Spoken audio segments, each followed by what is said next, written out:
Now we are joined by Martin from the Martin Consulting and Aviation Safety and Aero Consulting firm based in Asia, starting with what were the key factors behind IndiGo's mass flight cancellations and delays and poor planning and unavoidable regulatory changes. IndiGo was the Mexican standoff that occurred and happened was as a result of DGCA civil aviation regulations pertaining on safety for crew flight duty time.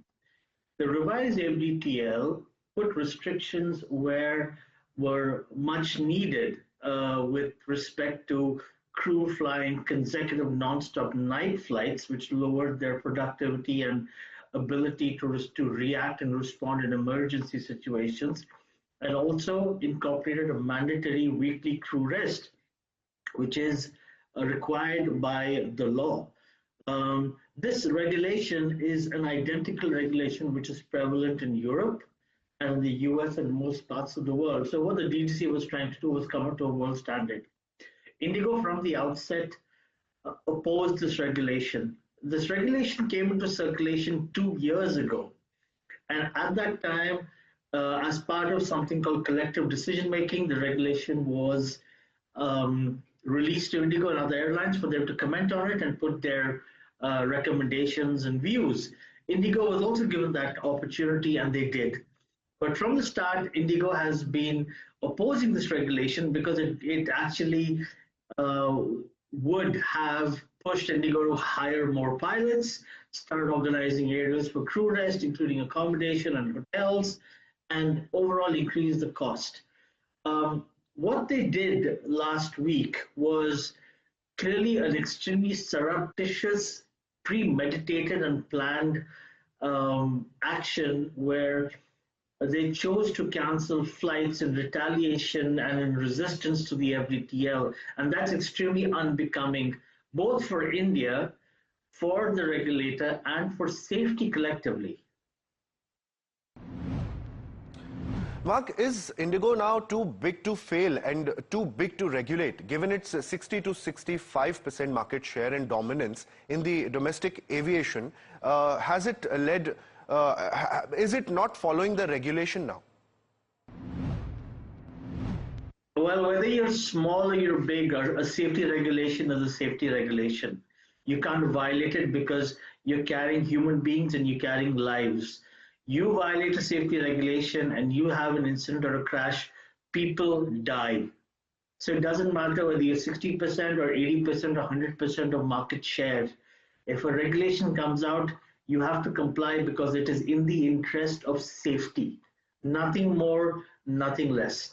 And what is shocking is even if IndiGo, well, as IndiGo has 60% of a market share, all the more IndiGo should have complied with this regulation to show maturity, leadership, integrity, and that IndiGo does not compromise on safety.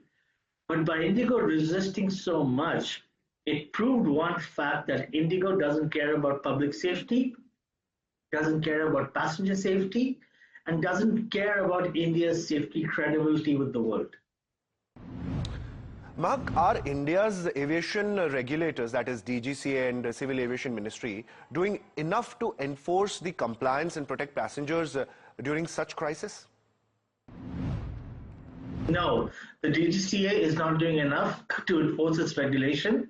With the DGCA bending backwards and giving in and going back and retracting its regulation, it proved to the world that India's civil aviation regulator, the DGCA, is not only spineless but bendable in its regulation and is very, very open and clearly is willing to compromise safety standards with aviation operations in India.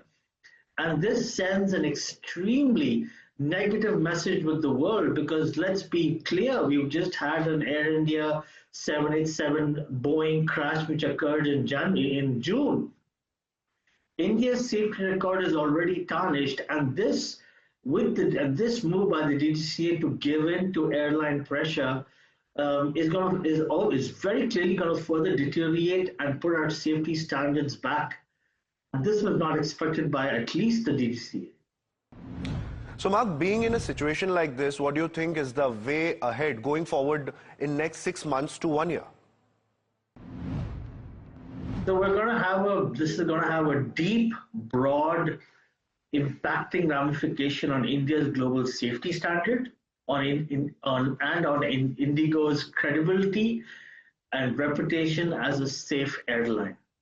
What's going to transpire is that the average traveler, the Indian traveler, the Asian traveler is not stupid. He's not naive. You can't pour wool over Asia's travelers' eyes. And the Asian traveler is smart, discerning, aware of his surroundings, and very conscious of which airline is safe and unsafe. And as we go along, IndiGo must understand that there is a Air India waiting in the back. There is a Akasa, and there's whatever that's left of SpiceJet are willing to double their flights, increase their flights, and take on IndiGo's market. So the stunt that IndiGo pulled over the last 48 hours is going to cost IndiGo dearly, not just in financial penalties by the DGCA, but also in compensation to passenger travelers and a gross loss of credibility. IndiGo can pull out as many ads as they want and run a marketing blitzkrieg, but the Indian traveler, remember, he never forgets. And this is going to be in the memory of the average traveler for a very long time. No matter how much you want to drop your fare, eventually it all boils down to what's safe and how safe am I when I fly. And that has and that will affect IndiGo in the future. Thank you, Mark, for a detailed discussion on this issue. Now, moving on.